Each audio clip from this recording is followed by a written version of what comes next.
Beijing is getting closer and closer, as we all know, and we are continuing to speak to athletes involved in winter sports who may or may not be in Beijing, on the road there, and everything else in between. And we're returning to the great sport of ski jumping today to talk to a member of Team USA and talk about her career in the sport, hopes for Beijing and beyond, and everything else in between. It is a pleasure to welcome to Off the Podium, Logan Sankey. Logan, it's a pleasure to have you on the show. Thank you for joining me today.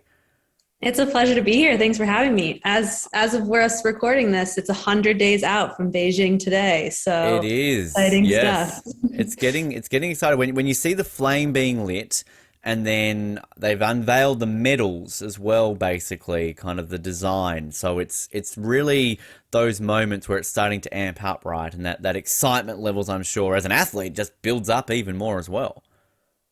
Yeah, definitely. I mean, especially with the short gap this year between the summer and the Winter Olympics. When I was watching the Summer Olympics, I knew that the Winter Olympics were just right around the corner, less than a year away. So I've been amped for a while now, and just anything to keep the motivation high and keep the passion flowing is important.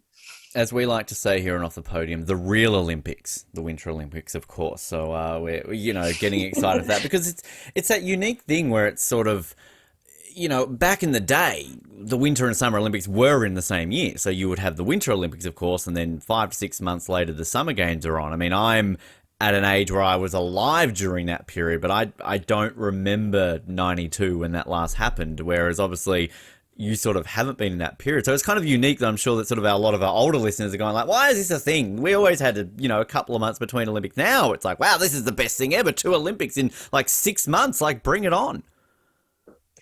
Yeah, I was not alive back in that era. But you always have you can measure time by Olympics, like every 4 years, every 2 years, but you got to go back. You say, oh, okay, wait, no, but this is when they switched it. This is when these changed. And the same type of thing I think is going to happen with these past years is, oh, wait, no, but those Olympics got switched to 21. So when you're doing math, when you're telling time based on the passing of Olympics, you got to do some quick maths in your head. It's going to be something that in decades to come, when we're trying to explain to our kids and our grandkids that why the Tokyo 2020 Olympics happened in 2021. People are going, but that makes no sense though. They happened in 2021. Why are they still called Tokyo 2020? It's like, well, this little thing called COVID exists. So it's going to be sort of interesting to explain that. Growing up, did you have sort of a passion for the Olympics? Was this something that, growing up you always watched and sort of looked at as something that maybe this is something you would like to pursue in your life? Yeah, so I grew up in Denver, Colorado. So not in a ski town, but in the western Rocky Mountain area. And so I didn't grow up as a little kid doing any Winter Olympic sports. I skied recreationally for fun with my family, but I remember watching the 2006 Torino games on TV at our little house in Denver, and thinking it looked so cool. And then when we ended up moving to Steamboat, Colorado, which is a mountain town, I knew I wanted to start doing some of those winter sports that I had seen on TV. So it wasn't until I was a little bit older that I actually had the dream of going to the Olympics, but watching the Olympics on TV is what kind of pushed me into those sports. Were there other sports that you were sort of taking part in, outside of some of the winter sports as well growing up? Oh yeah, I was a soccer player. I dabbled in lacrosse for a while. I'm a huge proponent of the multi-sport athlete, and so even once I did start doing winter sports, I originally started ski racing, and then I moved into ski jumping a little bit later. But throughout the whole time, there was a point in my life in high school where I was ski racing, ski jumping, and playing for my high school soccer team all at the same time, and Wow. that balance was really important to me. So yeah. What brought about the move to Steamboat? Because as we're discovering on this show, Steamboat is just seemingly the capital of winter sports in all of the US. Like, I mean, everybody who's there just seems to happen to turn into an Olympian. I mean, was it that case of, hey, Mum, I've watched the Olympics, let's move to Steamboat. This will help me moving forward. We actually did it because of my parents' job. So I lived in Denver growing up, and then we moved to Green Bay, Wisconsin for a little bit. And then my parents both ended up getting jobs in Steamboat, and it's a place my dad had grown up skiing. And I was just super lucky to be pulled along for the ride. And so I'm definitely really grateful for that. A lot of privilege and that opportunity that I know a lot of people don't have just based on my parents' jobs. Got to quickly ask a question then. Denver, Green Bay. I mean, do you go for the Broncos or the Packers? I mean, kind of like where does the allegiances lie there? I'm a huge Bronco fan. The Right. Packers had my love for a little bit, but can't be the Broncos. Although this year they got a lot of work to do. Is that then like, is it, I mean, I can imagine living in a city like Denver where you've kind of got teams in all the leagues. I mean, is it just allegiances lie? So, you're just kind of going for the Avalanche, you're going for the Nuggets and kind of, moving forward with that, the Rockies, that's where the allegiance lies in everything? Yeah, I'm a location based sports fan. I will say I'm not. I follow football and hockey the most. So I'm a huge Avs fan, Good um, answer. and then a big Bronco fan. I cheer for the Rockies and the Nuggets, but I don't follow their seasons nearly as closely. When I went to Denver, my friend, we went to an Avs game, and it was the best one I've probably ever been to because I think it was the last game of the season, probably like 20. It was just before the Avs got good again. So like they hadn't made the playoffs and we were able to get basically, I think like 3 or 4 rows back from the boards and like the closest I've ever been. It was amazing. And I was just more excited because I go for 2 teams. I'm a Ducks and a Flames fan. And obviously Jerome McGinley, one of my idols. And I was like, oh, he's playing for like I get to see, Jerome play. There he is. Like, is this Australian guy basically not really getting to see this type of athlete. So yeah, I think it was called the Pepsi Center then. It's not called the Pepsi Center anymore, is it? No, it's Ball Arena now. Wow. Okay. Yeah, Nice arena. I really yeah, enjoyed it. It's it kind is of nice. good there. And that's the one thing. We're on a tangent here, but this is off the podium as always happens. But I love that about the cities in the US where all of your stadiums are kind of next to each other. You kind of see the football stadium. There's the baseball stadium, and it's not something we really have in Australia. It's kind of it's a unique thing, and downtown as well. Like it's great. So Denver's a great city. Love Denver. Yeah, it is. And to your point, actually, the Nuggets and the Avs play in the same stadium. So like Yeah. one night it's basketball, one night it's hockey. And I did joke with my parents recently that my new motivation to go to the Olympics is so that hopefully Nathan McKinnon's playing on Team USA. We can. You'll be teammates. Yeah. Yeah. That's cool. That's a good way. Because yeah, obviously the NHL guys are going to be at Beijing now after not being there in Pyeongchang. So that's pretty exciting. In terms of sort of you mentioning the winter sports and doing ski racing and then ski jumping, kind of what was it about ski jumping that it took you over the edge that this is what you wanted to pursue instead of ski racing or another winter-based sport? Sorry, I just was blanking on your question because Nathan McKinnon's a Canadian, but so we It's won't be on the okay. same. He'll still be at the Olympics. He'll be at the Olympics, but we'll be Yes. competitive. So Yes. while I root for the Avs, I'll have to cheer against North my American favorite Avs teammates, player. right? Yeah. You're all on the same Yeah. continent. That's works. Sorry, can you repeat your question? I completely. You're fitting in so well to this show. This is what happens all the time. Like it's like you were meant to be on this show. The question was, what drew you to ski jumping over ski racing? So kind of, what was it that was a sport that you chose rather than say pursuing the ski racing? Yeah, so I was a ski racer for a long time and wasn't a ski jumper. And just growing up in Steamboat, we happened to have those ski jumps there. And I'm sure as you've seen in downhill ski racing, there are those big downhill jumps. And the athletes in that sport try to absorb that. So because it's faster to be on the ground than in the air. So as a ski team, we would go up on the ski jumps actually and practice going as short as possible on the ski jumps as kind of training for downhill jumping. But I had this really awesome coach, and he, just because it was super fun, would let us try to go as far as possible on our last 2 jumps of those training sessions. And I thought that was so much fun. So because of that experience training for Alpine, I got to experience the ski jumps and decided to try that out 1 day a week on top of my other training, and just really enjoyed it, and eventually decided to make the switch full time. Wow. Is that a common thing that happens at going from like a downhill to a ski jumping when you're doing that, or is that kind of frowned upon? Like, do the Alpine skiers now look at you and go, "Oh, she's switched over to Nordic. Oh, we don't want to talk about her anymore." I still have a lot of friends in Alpine racing. I really love that community as well. I don't think it's super common. I ended up switching to ski jumping when I was 15 or 16, which is pretty late.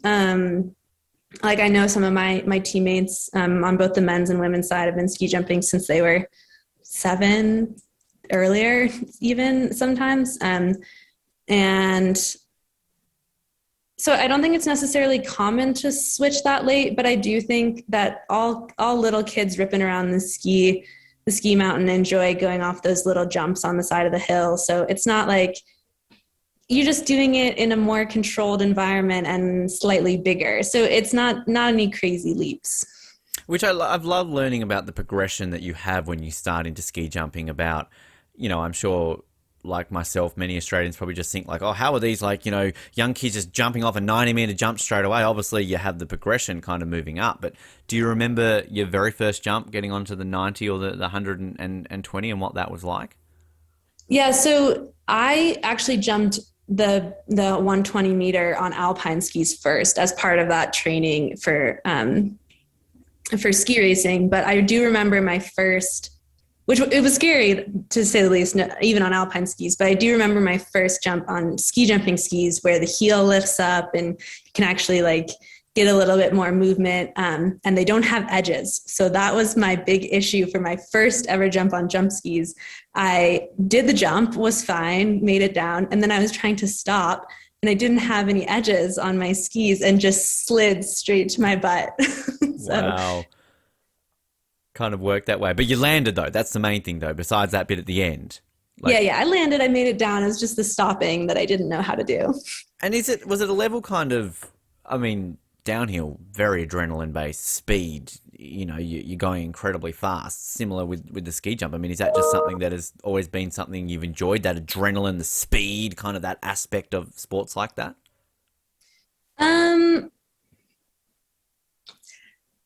Honestly, if this was 2 years ago, I might have told you yes, and kind of fibbed a little bit, because I think that as winter athletes, which are a lot more kind of like extreme sports type things,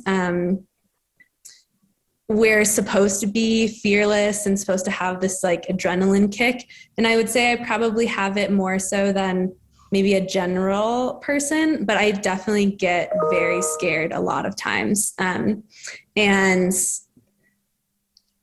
I have learned the first step to overcoming that is admitting it. And so I think that anyone who says they never get scared is probably lying to you a little bit, depending on the conditions and whatnot. But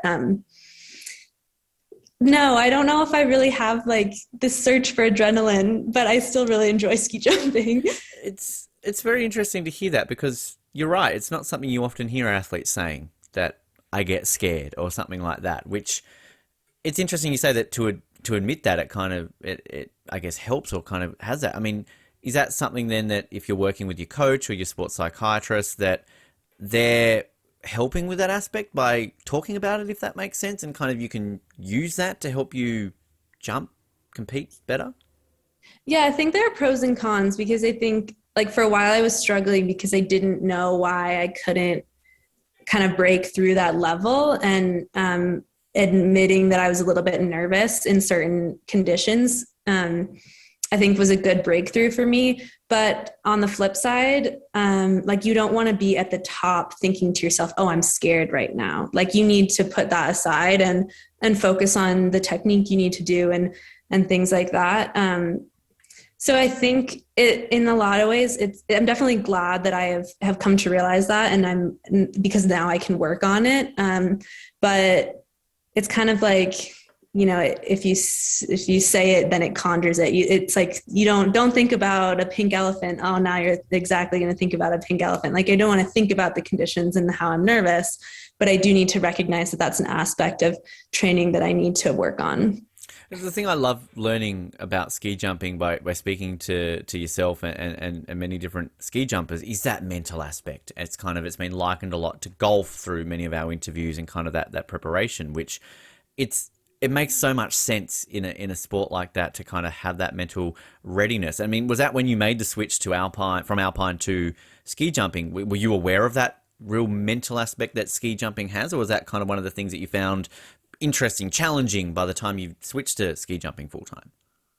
Well, I will say that I think every single sport has a huge mental aspect. So it's not like ski jumping is unique in the fact that you need to be really mentally tough um, like have mental training. I think every single athlete, and no matter the sport, can benefit from mental training.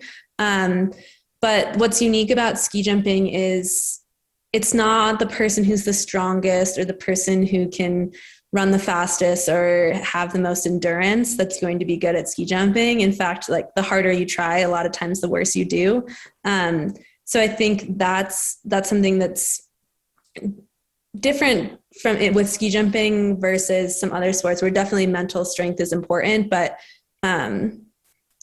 mental strength is the most important thing. Like you don't have to be really strong or really flexible or whatever. Those things definitely help you as a ski jumper, but you can be a really great ski jumper if you have great technique and great discipline in that technique, even if you're not the strongest person or any other multitude of things.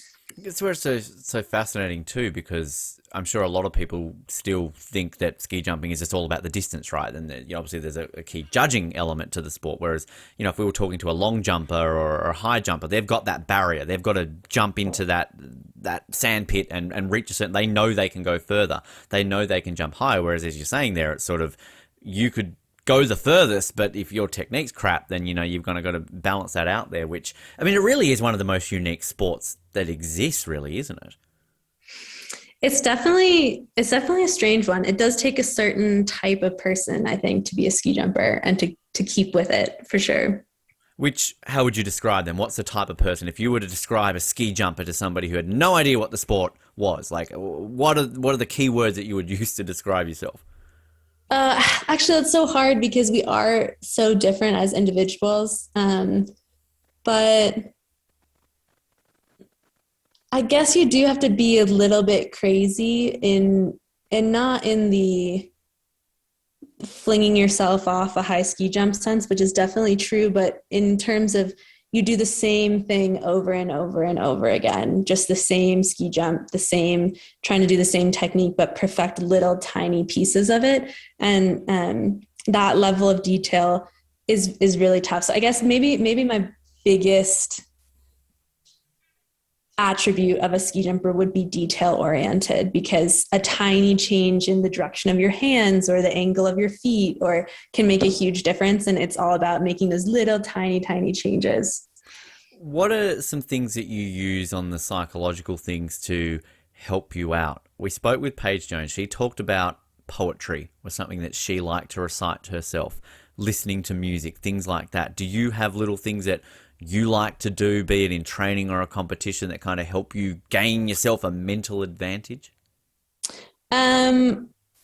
So I would say before competition, so outside of the arena, like the competition arena, I'm a big knitter. And so that's like if I'm getting stressed, if we have a wind delay or something, I'll pull out my knitting project and just kind of use that to relax and not look at the clock or do whatever, just be relaxed and ready to go. So that's what I do outside of training. And then in competition and on the hill, I like to focus really in tune to a piece of my body. So I'm not someone who really improves by thinking about abstract concepts. I like to think about exactly what I'm going to do with my body. So whether it's like a little piece of my core engaging or like flexing my heels or something like that, I have like a physical cue that I can feel in my body that keeps me present in that moment and that I can like make sure that I'm performing on the jump. Fascinating. And do you alternate that? Like today it's my core, today it's my leg. Like, you try and sort of spice it up a little bit by working on something different each time?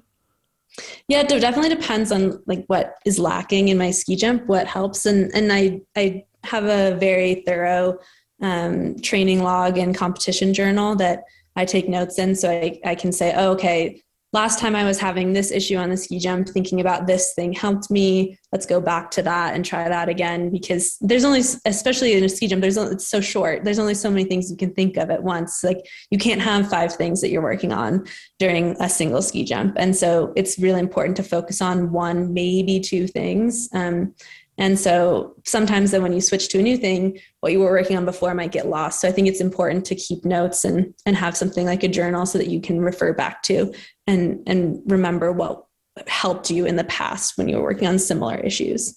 We saw that with an Australian high jumper in Tokyo, silver medalist Nicola McDermott. She, after every jump, would sit down and write in a journal, and kind of that got a lot of media attention here because it was just strange to see someone do that in the middle of an Olympic final, sit down and write in like Dear Diary. But obviously that was something that she was sort of doing. She was writing heights down and kind of, she's a very spiritual person, so she's like writing things down to keep her motivated, which it's fascinating to watch kind of athletes have these little things that they're able to do to help them, particularly in a day and age now where, the mental aspect, as you were saying, in any sport is big, but we're really focusing on that, aren't we? Like we just saw that with Simone Biles and kind of that becoming a real aspect of the sport. So the mental health aspect of the sport is not only helping you as athletes improve, but also outside of the sport, it has that flow-on effect, right?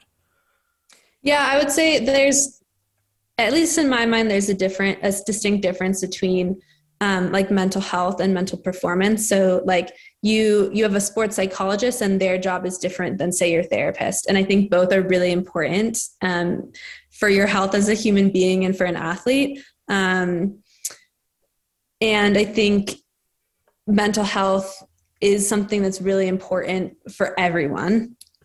Borderline, but like also, or baseline, I should say, but also for athletes. And I think that's kind of like, if you're looking at like a hierarchy of needs for an athlete, like you need that to be able to build upon. That's like your strong foundation. So your health as a human being, physically, mentally, emotionally, is what you can build upon as an athlete. So you can't have a performance coach or performance mentality with mental health, with your mentality before you have that baseline. Or you can have it, but it's not going to be as strong. You're not going to have as much to build on.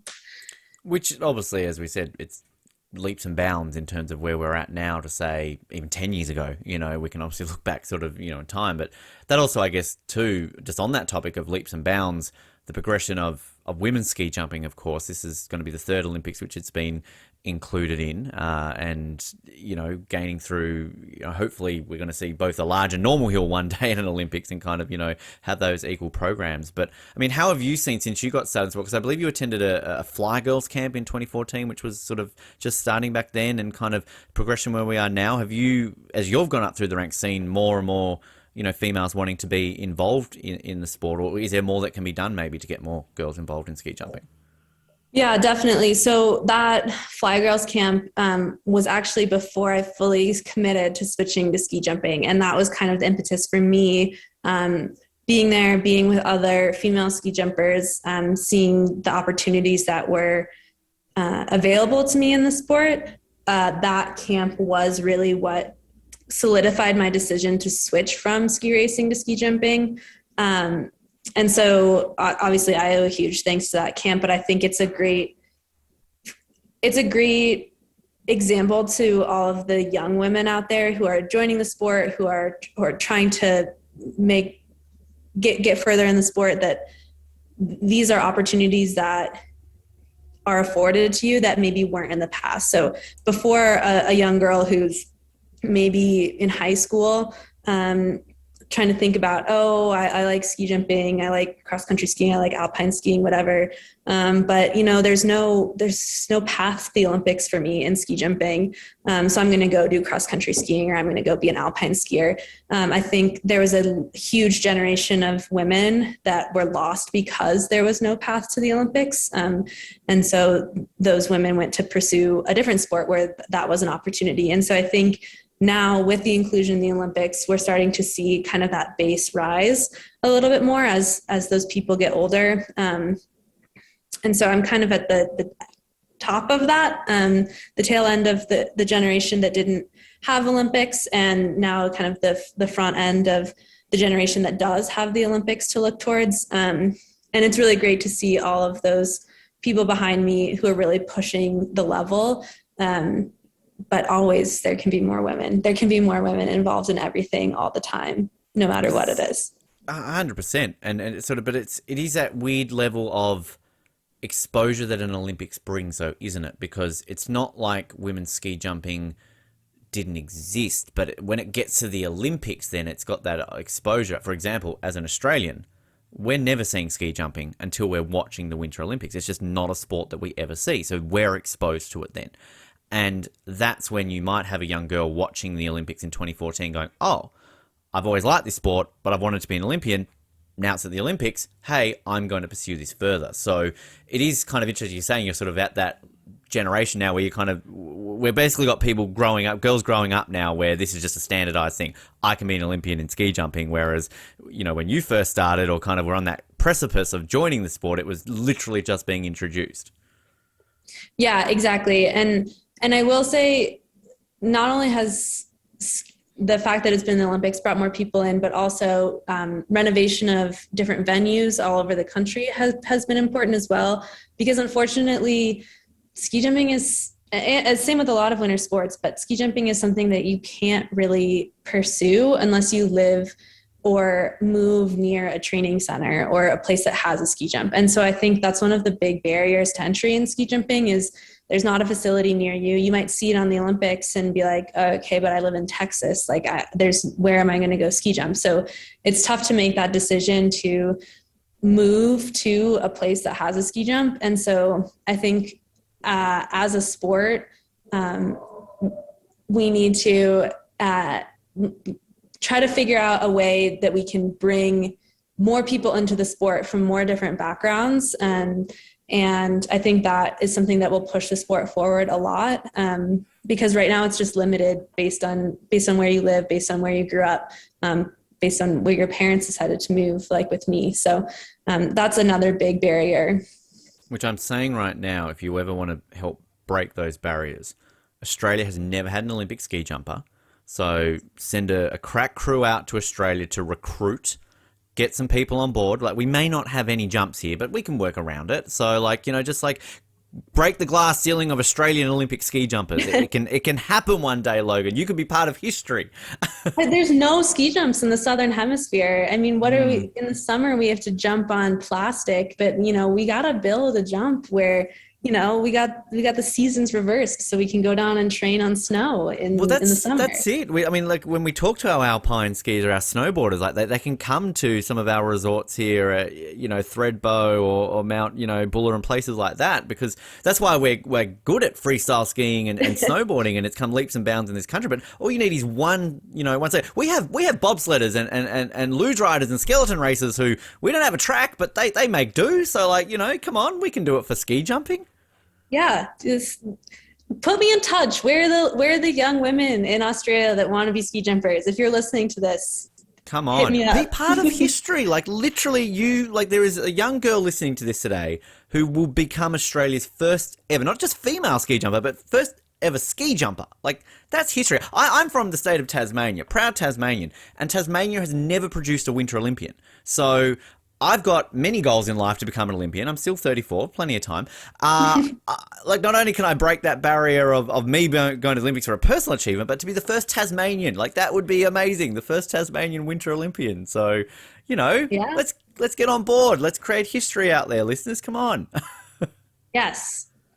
Works that way well. Let's do it. Speaking of Olympics in general, you went to the Youth Olympics in 2016, and it's one of my favourite topics. I love talking to our guests who have been to the Youth Olympics.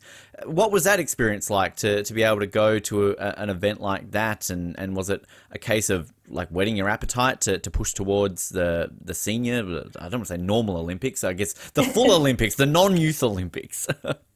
Yeah, for sure. It was actually one of my first international events. And so I was definitely a little bit naive going into it and got kind of caught up in the spectacle of everything. And to see the level of all of the athletes there was a little bit jarring to start, and then definitely turned into inspiration for sure. I don't know. I think two things. One, it definitely, should I go to the full Olympics, the non-youth Olympics, I think that experience will definitely help me Now I kind of know like, okay, this is what a type of an event like this is like. You have to go through security, you have different things to get to the hill and things like that. So that won't be as much of a shock in the future. And then also I think it definitely was kind of like a spark for sure for me to say, okay, this is what the best people my age in the world can compete like. And now I have to get on my horse and go try to reach that level myself. So I think those two things were the biggest things I gained from the Youth Olympics.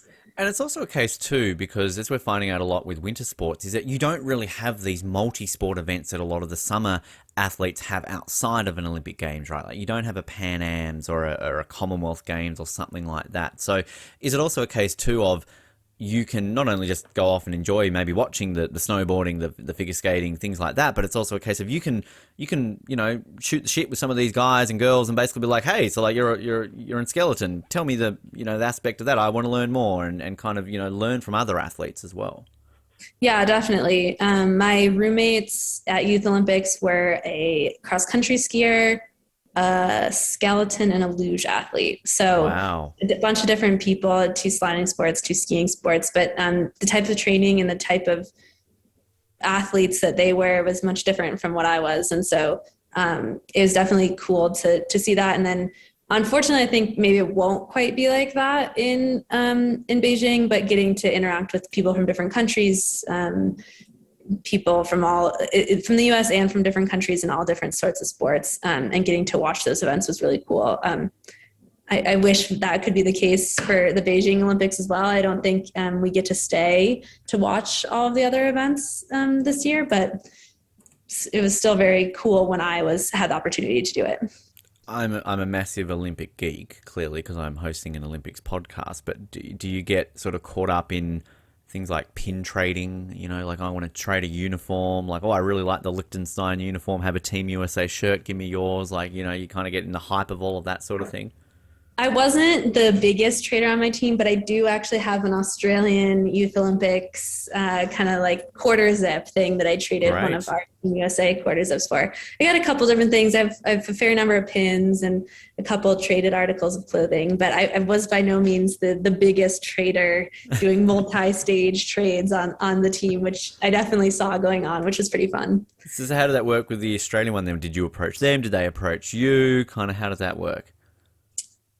I don't remember exactly. I think we were on a bus together and they had just finished. They were like getting ready to pack up or something. And they were like, hey, I got this. You got anything we can trade for? And I was like, yeah, sure. So It's exciting that way. Which is also like one thing too, which is unique, is sort of the age range that you have at a Youth Olympics. And I can imagine that when you're out at a World Cup or World Championship, places like that, obviously there's a bigger discrepancy when it comes to the ages. So is it also that element that you are really putting yourself up against athletes who are your age, who are this up and coming, crop? Like we obviously just seen, Emma win a World Championship and she won the gold back in 2016. So like kind of, you've got that element where people are progressing at the same time. So like you can really, I guess, see where you're at almost at that point in your career. yeah, I think I can't speak for other sports because I don't know them as intimately. But for ski jumping, like some of those women or young women that were winning gold and silver at Youth Olympics were actually pretty competitive on the World Cup level. Ski jumping is a sport that you can definitely excel at a pretty young age, even like internationally, competing against everyone, not just in your age range. And so I definitely, like some of those people who were there, I knew from watching World Cups, which isn't something I had ever done, but I had watched them on TV, watched results, and to see those names that were already on results sheets of the World Cup, and then be like, okay, hey, I'm competing against these right now, and this is the gap between me and them, and they're at already that highest level, was definitely kind of crazy. I don't know if that's the same necessarily in all of the sports that are represented at the Youth Olympics, but at least for me, that was my experience. In terms of post 2016, was there any hopes or aspirations that you could make the Pyeongchang team? I mean, kind of was there that possibility that could have happened? And if so, how close did you get to 2018? So I think technically I missed it by one spot last go around. It was a little bit.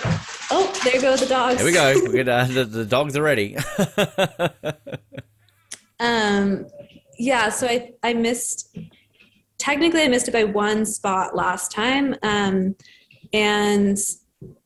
I won't say I was really expecting to go because the women that were ahead of me were women who were older than me. They had been in the sport for a long time. They had kind of pushed. They were the people that pushed to get it into the Olympics, and I really do think that they deserve to be going because of some of the different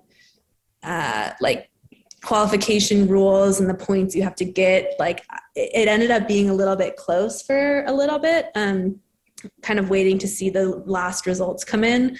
But I wouldn't say like I was expecting to go, but it was not completely out of the realm of possibility. Which that, of course, is disappointing then if you miss out by one spot, but on a weird level, if you're not really expecting, or that's maybe not your target, like it's got to be a bit of a boost in the confidence, so to think to yourself like, holy crap, like I was maybe thinking 2022 was my realistic chance, but I was like this close to making a team, 4 years in advance. So like, does that help you, I guess, kind of moving forward into your competition, and particularly as you sort of move more into the senior circuit kind of from that point? Yeah, I guess I would say that like being prideful has never worked for me. Like, I don't think that, saying, oh, I was this close one time, so that therefore means that I can do it in a future time. I don't think that's the way that my brain works. I think if anything, maybe I was like, oh, shoot, I was that close. Like, I better work my butt off so that next time around, I don't have any regrets and I don't say, wow, I was that close one more time. And so I think it definitely was a motivator for me, but not necessarily in a like, hey, look, it's right there, I can get it. More of like okay, you were that close that time, but that's not gonna happen a second time. Which now brings us into sort of the lead up to Beijing. So sort of from that period to now, how are you tracking, and kind of like what is the process now to get you that debut Olympic spot in Beijing? Yeah, so unfortunately for women, there's still, while this is our third time in the games, there's still only a limited number of women that are allowed to go, which is significantly less than the number of men that are allowed to go. And they cap that at 40. So essentially, there's a little bit of a weird thing, but you essentially have to be ranked in the top 40 women in the world. And then your country gets spots allocated based on that. And then your country can decide who fills those spots. So there's a couple little tiers and weird things, but right now our team as a whole focus, we need to work as a group rather than individuals so that we can actually earn at least one, ideally 3 or 4 of those 40 spots. That since women, they're only allowed to be 40 women at the Olympics.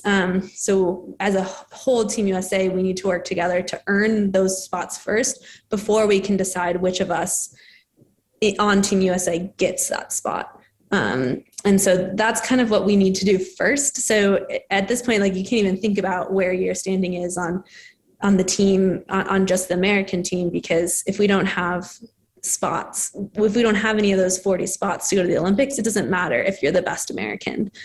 So that's kind of where we're at right now. That's such a fascinating aspect of it, because as you're saying, you've got to work together to get the spots. But at the same time, I can't imagine that the coaches and the selectors are not going, okay, well, Logan's jumping better, so we've got to keep an eye on her. Because, I mean, like, you talk about that, but there's got to be some part of your mind thinking, well, okay, got these spots, but I've still got to show that I'm the person that if we get one spot, they're going to choose me.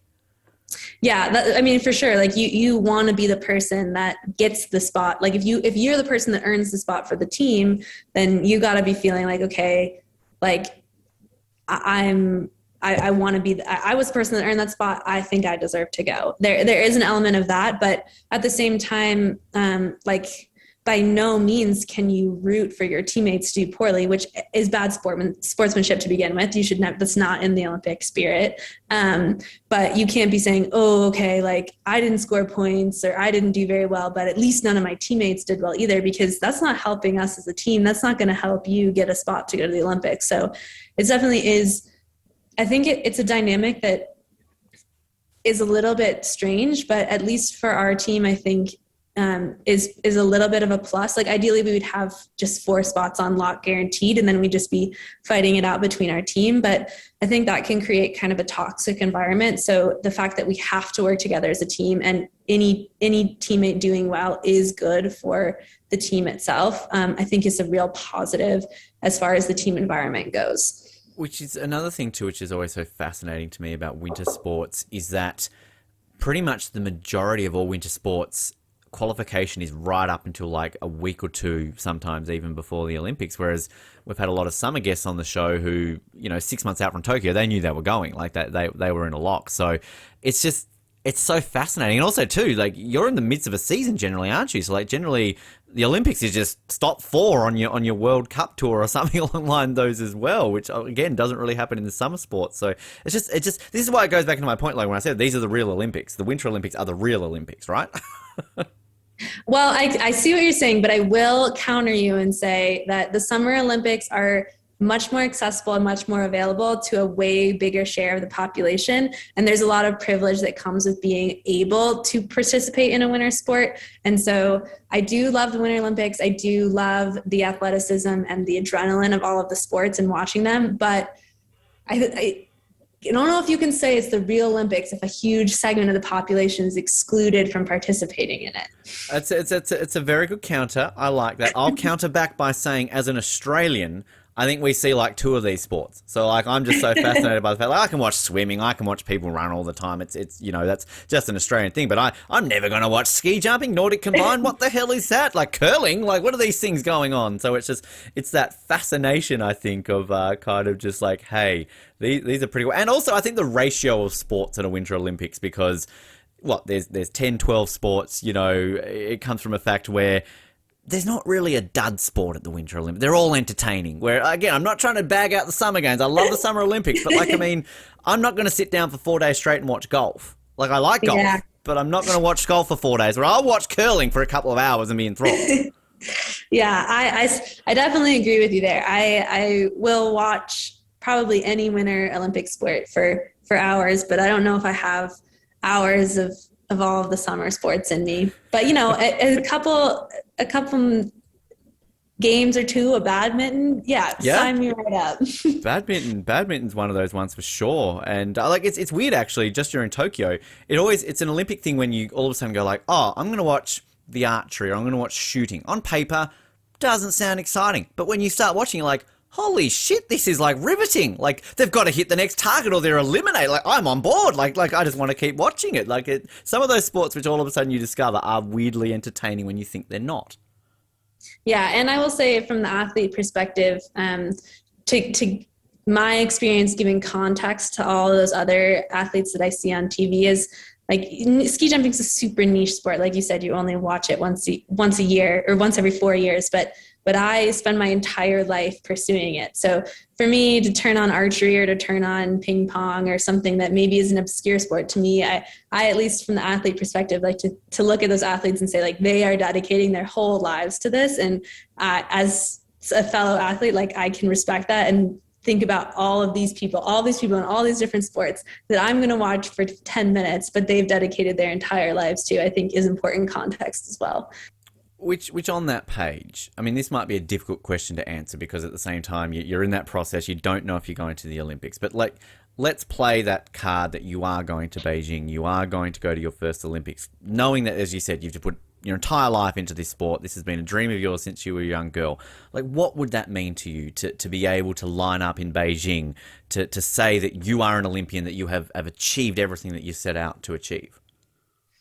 Yeah, I mean, it's definitely like the feather in the cap, right? It's like the thing that you, as a little kid, is your goal that you work towards, that you've always dreamed of. And that would mean a ton for me, and I would be so incredibly proud of myself. And then on the other hand, I think it's really important to recognize that like being an Olympian is in some senses just a title, and it means so much to you as an individual, and it carries a lot of weight, but your Olympic experience is maybe 2 weeks of your life. If you go to more, maybe it's 8 weeks of your entire collective experience. And those 2 weeks doesn't really define who I am as a person. So while I would be incredibly proud of myself to achieve that goal, it's not the end all be all of who I am as a person. I have career aspirations outside of sport. I have an entire life to live. I'm only 23. And so I want the Olympics to be something that I really enjoy and something I'm really proud of myself for accomplishing, but I don't want it to be the highlight of my life, the pinnacle of everything that I achieve. Well, outside of sports, I believe you're studying engineering. Is that correct? Yes, I am a prospective mechanical engineer. Right. So I was going to ask, like, where is that leading to, and what was it that kind of drew you to that, career path essentially? So I've always loved math and science, and I think that ski jumping and engineering ended up complementing each other in this like really surprising way for me. And diving more into my engineering studies has definitely helped me in ski jumping, because not only like school is really hard mentally, but in a very different way than ski jumping. And those complement each other in a way that's really important for me in my training to kind of get that mental break. And also using different language and understanding like the dynamics of flight and different fluids, relationships and forces and angles that I talk about in my engineering classes has really helped me when I apply that to my ski jumping and say, okay, like I know based on all of this school that I've done that if I can get my body at a lower angle and have a smaller angle of attack, I will fly further. And so for my brain, the way I work, like that is something that helps me think about the connection between the engineering concepts and the ski jumping concepts. And pursuing both has made me better at each individually. And so, yeah. Kind of balances out well. Does it help in the knitting? Because I like this. You mentioned I was going to bring up knitting, as one of the questions, because I've looked at your Instagram. I've read some interviews and that you mentioned this, but how does that help with that side of things? Knitting is just kind of, at least for me, it's like a creative mindlessness a little bit. Like I can look at different patterns, make up my own patterns and do it. But then it's kind of a way that I don't like to sit still. I don't like to do nothing, but sometimes you like as an athlete, you need to recover. Like you need to have time where you're sitting, doing nothing, watching TV, doing whatever. And so if I'm just completely sitting still, I can't sit and watch Netflix for 3 hours without doing anything. So knitting allows me to like recover while still at least like being a little bit engaged with my body. And is it also something that you still play the guitar, or to read here, play the guitar poorly? Is that something that you still do? So that's something my mom really wishes I did. She's the one who has my guitar dreams. I did get a guitar for like my 16th or 17th birthday to try to complement stuff, but I don't know if you've ever tried to travel around the world with a guitar, but I am not a committed enough guitar player to travel with that at all. And so I definitely, if I tried to play the guitar today, it would be very, very poorly.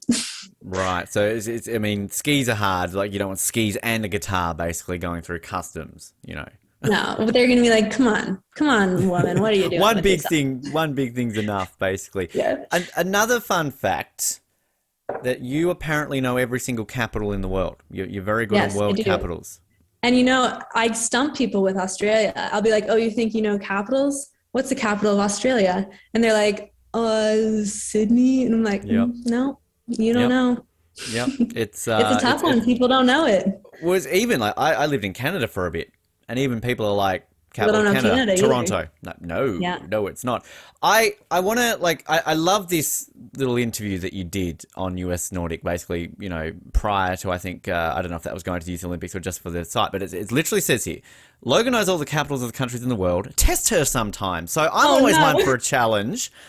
We do usually close off our interviews with sort of a get to know you style quiz, but I've gone, stuff it. No, I'm going to test this to see how good that Logan is at world capitals. So I've Googled hardest world capitals quiz. Okay. Now, I will say that BuzzFeed comes up with one, and it can't be that hard if even I know some of the answers to this. So I'm not going to go for the BuzzFeed one. I'm going to go for the Britannica.com Oh no. Okay. capitals. So we'll see how many we can get through. Let's start off with, what is the capital of Nicaragua? Manamas. Managua. Yes, there it is. Thank you. All right. Yep. Yeah, good job. That's 1 point on the board. The capital of Grenada. Ooh, you're picking really hard ones. St. George. It is correct. Yes, look at that. 2 from 2. Wow. Okay. Peru. Oh, that one's easy. Manila, Lima. Yes, I think even I probably would have gotten that one. Just, put that. Okay, I know this one, but this is a geography-based one for me. Indonesia.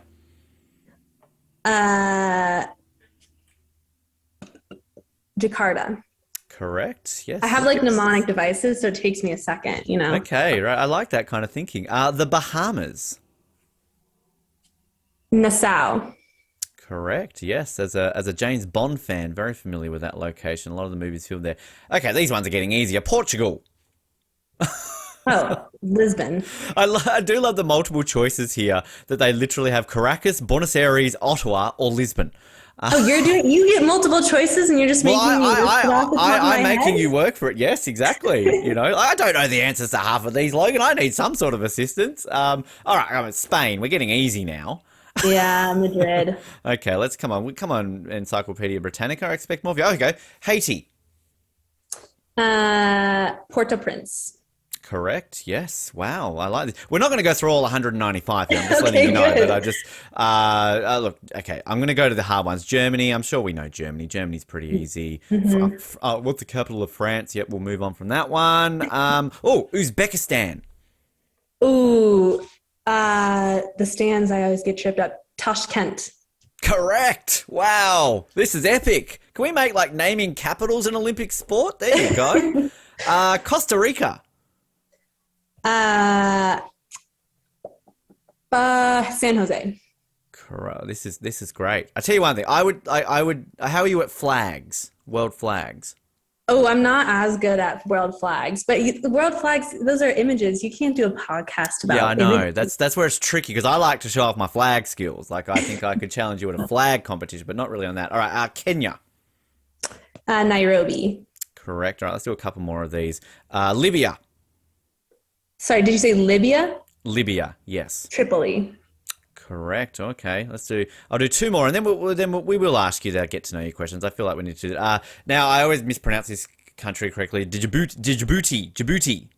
Capital of Djibouti is Djibouti. It is. Yep. There you go. Thank you. And our last one. Like a Dr. Pepper commercial or something with that back in the day. Yeah. Okay. Right. There you go. Ghana. Accra. Look at that. That is just perfect. But look, the next one I click on, Australia. The options they give: Canberra, Guatemala City, Praia, or Majuro. Like, wow. It's not even. Yeah, it doesn't even give you hard ones. I will, as a disclaimer, I don't guarantee that I pronounce everything correctly. I'm not a pronunciation specialist. Say the capital of Australia for me. Let's see if you get that right. Canberra. Ooh, close. Canberra. More Cam. You could do it. It's kind of it's funny because like it's sort of like Melbourne. A lot of Americans say Melbourne, and it's like Brisbane. I gotta like shorten it a little bit. Yeah. Exactly. It's the Australian way. We just shortened it. We're lazy. If you got what is it? Canberra. Yeah, basically like can and bra. Basically, it's probably the easiest way to do it. So I just pretend like I got a southern accent. Like, hey. Yeah. Yeah. Over down there to Canberra. Yeah, exactly. Don't look at every single letter and think you've got to pronounce every word. That's too much work, right? It's like if you say Toronto in Canada, Toronto, like you get rid of the T. Just kind of goes that way. What could you do with Denver? Like Denner? No, that doesn't work. Mm-hmm. You can't really shorten Denver. No. It doesn't really work. So, all right, these questions, we'll get to the real ones now. So, Team Canada gave these to their athletes ahead of Rio and Pyeongchang, just sort of a get-to-know-you style question. As I often say, there is a drawing element if you want some homework, Logan. Like, there's usually, like, draw a picture of yourself or a teammate or something like that. So, optional extras if you want to add that to it. But I'll start off with your favorite ever Olympic moment is... Well, I wasn't alive for it, but I grew up. You can't escape childhood without watching Miracle, and Yes. I think like both the movie version, but also watching the clips of it. I think that just like brings up so much emotion. You can tell on the announcers and the fans and the players. Like that's probably one of my favorite Olympic moments. We use that in our intro for our winter athletes with our sort of commentary snippet. We have the "Do you believe in miracles?" Yes, Yeah. like you got to have that involved there, like an epic moment. If you could have one superpower, what would it be? See, I can't. You've interviewed all these ski jumpers. Everyone's gonna say flying. So Well, it's surprising. Some people don't because they would say, "Well, I already fly. I don't need to fly." So Yeah. I won't say flying. I'll say that I wish I could teleport. yes, that works a treat. That would just be so handy. Imagine just sitting around your Yeah. house like, "Oh, I'm going to go to Haiti today. I'm bored. Why not?" You know, Yeah. whoop, Travel to there you different go. countries. But also, as an athlete traveling, like you get homesick, you miss your family. It'd be nice to just be able to go home for a second. Yeah, exactly. Like, night before the Olympics. Oh, I might just pop in and see Mum. How you doing? Yeah, going well? Olympics tomorrow? Sweet. You might have already answered this. I don't know if it'll be a different answer, but your favourite sports movie is? Remember the Titans. Ah, good one. Yes, Denzel. We Yeah. love a bit of that. Good movie. Your funniest childhood memory is? Should I give you the really embarrassing one? I don't know if I want everyone to Absolutely. Now that you say that, So- you have to. Okay. Well, I'll be honest. Everyone does it. Oh man, we were watching a movie in class, and sometimes you just really have to let a little toot go, And I didn't want to let a toot go in my middle of my second grade class, and so we were watching for the movie. I was trying to hold it in, and then a really funny part happened in the movie, and everyone laughed really hard, and it just was too much. I let it go, and it wasn't one of those you could blame on someone else. The entire class looked straight at me, and that's probably my most vivid childhood memory because I can't. The embarrassment from it was too strong. Wow. I mean, I've got to ask the follow-up because children are cruel. I hope there wasn't like a nickname that stuck with that from that moment on. No, I didn't get any nicknames, at least not to my face, so that's good. Wow. Jeez. It's kind of like that awkward thing. Would you rather a silent but deadly or a loud and just nothing comes from it? Like, Yeah, well, I mean, at least with Silent Deadly, you can try to blame it on some, true. It was a dog. some Yep. growing boy in your class. It was Jenny. Yeah, Jenny did no, it. no, it was Logan. Yeah. It's not. I don't know about her. She would never do that. She's a good girl. Your favorite pump up song is?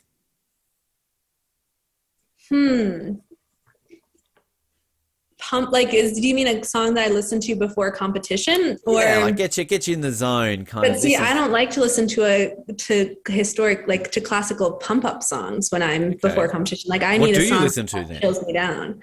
My favorite right now is an artist called Noah Kahan, Okay. and they're a little more sad, chill songs, but they really just like get me in the mood for some ski jumping. You can't be too amped for ski jumping. You got to kind of be in the zone. Right. I like that. So, like, is that then? Could you contact Noah and just basically be like, "Hey, like, this really helps me. Like, you should kind of write more music for ski jumpers."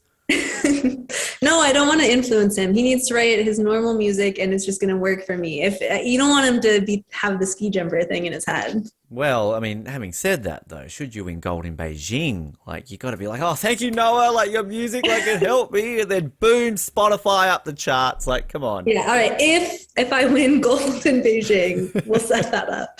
Done. All right, that works. The most recent TV show. I mean, you said you don't really like watching Netflix, so I don't know if this works. But if there was one, the most recent TV show that you binge watched is.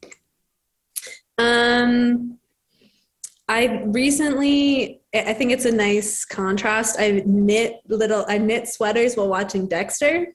Ah, nice.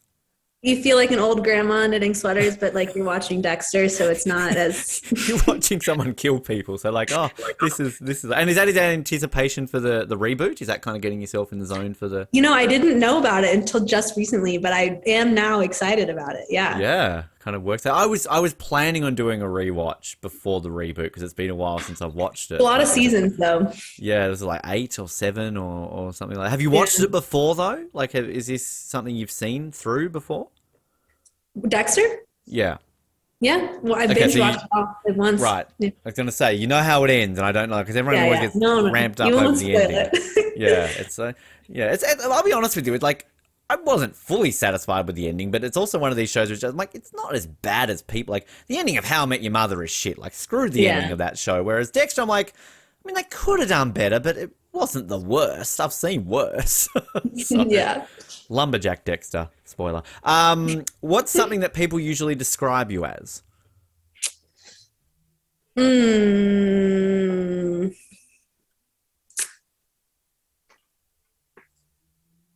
outgoing. Outgoing. Yeah. Okay. That's handy.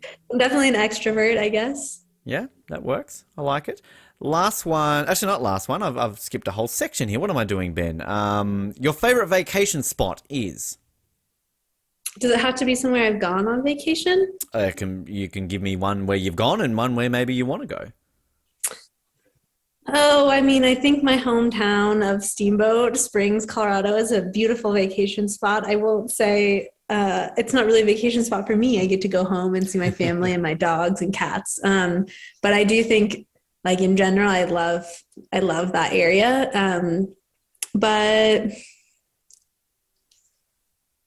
I don't know. We've gone to some really cool places in Switzerland with like high alpine lakes and beautiful mountains that are also really good vacation spots, I think. Beautiful, beautiful. I've looked up a lot, obviously, since doing these of Steamboat, and it does look beautiful. I mean, I've been to I think one ski resort in my life. I've never been to a ski like town, but I mean, it's something that's always fascinated me, right? Like, golden beaches, surf, great, fantastic, but I'm more like snow. Give me snow. I want to see this. Yeah. It looks exciting. If you weren't an athlete, I mean, again, kind of already answered this. What would you be? Yeah, I guess my answer to that is an engineer. That's my plan.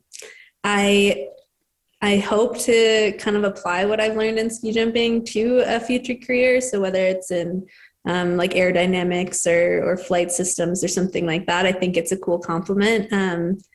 But yeah, I really like engineering, and I want to do that when I am finished ski jumping. I'm a big Formula One fan, and they always need good aerodynamicists. So, if you want to stay in the sporting world, that could be a cool little thing to pursue. Two food-based ones to close it out. This is going to make me hungry. First of all, your least favorite foods are? Well, I'm a vegetarian, so I guess any meat would be my least favorite food. Yeah.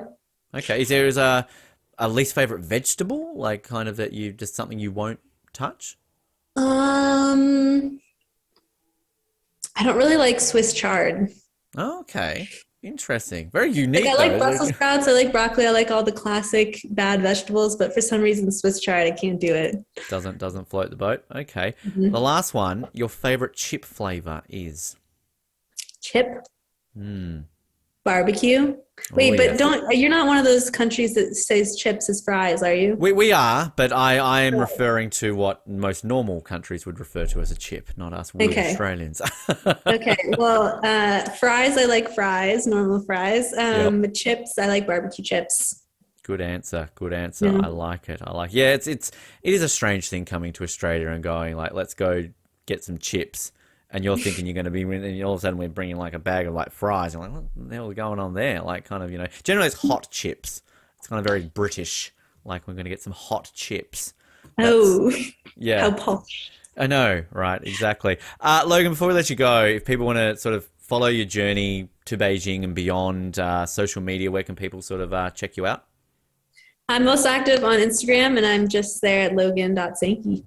Perfect. TikTok a thing? Like, I always like to ask people about TikTok because I don't even know what the hell TikTok is, but it You know, seems my interesting. TikTok is very eclectic right now. I am log sync on TikTok, but I don't. It's kind of niche. It's like some engineering, some ski jumping, some lots of dogs. I don't know. I don't know if my TikTok is universally uh, appealing. I think you should start doing this capital, like dropping some capital, like, like some that would got to go viral somewhere. There's some capital geeks out there going like, wow, she knows her stuff. Well, if they're really capital geeks, they already know. They already know. Yeah, yeah, they don't need TikTok. You need something more impressive than that to Yeah, really get things going. Yeah. exactly. Logan, it has been a pleasure to learn more about your career and everything moving forward. We've got all our fingers and toes crossed for Beijing and to see you there, to get that gold medal, to get some music sponsorship going out there as well. And we look forward to also having you come to Australia and start recruiting some of these long overdue Australian ski jumpers, because it's got to happen eventually. Yes, of course. Thanks for having me. It was fun.